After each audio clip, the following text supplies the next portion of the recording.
Daugybė žmonių, kalnai gėlių, užuojautos prezidento našliai ir vienas didelis netikėtumas. Vadinamojo ubagų karaliaus Vytauto Šustausko pasirodymas kapinėse ne vienam atrodė labai keistas. Viešuose renginiuose jau seniai nesilankęs, į užmarštį nugrimzdęs Šustauskas tvirtino esąs toli nuo didžiosios politikos. Tačiau paklaustas, iškart puolė ginti Brazauskus. Vedybos tai yra loterija, viskas. Ir aš esu laimingas, kad jis paskutinį savo gyvenimo metus nugyvena mylinčios moters glėby. Ir čia, kada jūs norit priversti, kad čia verstų, tai čia yra melas. Ir jis koks būdavo laimingas kartu, būdam su ja, matėsi tiesiog iš akių jo, kai jie viens kitą tikrai mylėjo. Kodėl Vytautas Šustauskas mūrų stoja už Kristiną Brazauskienę? Po kelių savaičių paaiškėjo. Būtent tuo metu buvusiame draugystės viešbutyje vyko slaptos prezidento našlės ir vadinamojo skandalisto derybos. Taigi parodyti užuojautą, pagarbą ir palaikymą buvę privalu.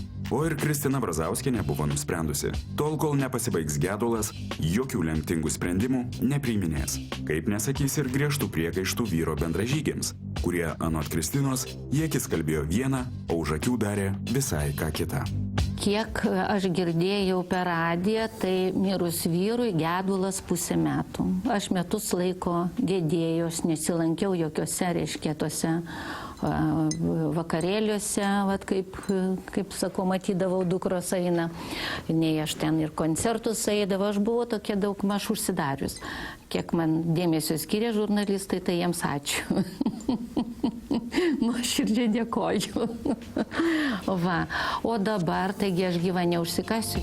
Turiu sveikatos, patirties, energijos, noriu tęsti vyro darbus. Apie sprendimą siekti valdžios sako Kristina Brazauskienė. Prezidento sąjungos vedle tapusi 62 metų moteris tiki galinti padaryti daug gerų darbų, tačiau ji neneigia.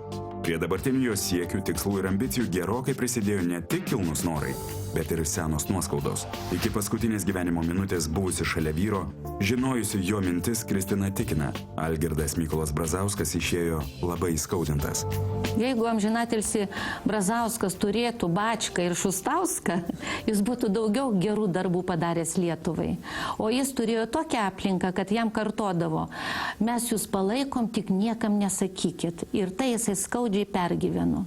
Ir kai atsimenu paskutinius, reiškia, gyvenimo jo metus, kaip jį ignoravo socialdemokratai, kaip jis skaudžiai pergyveno, tai man visai nenuostabu, kad reiškia, kad vienas iš socialdemokratų garbės pirmininkas pasiūlė man išvažiuoti iš Lietuvos, o kitas pasakė pirmininkas, kad mane partiečiai nepalaiko.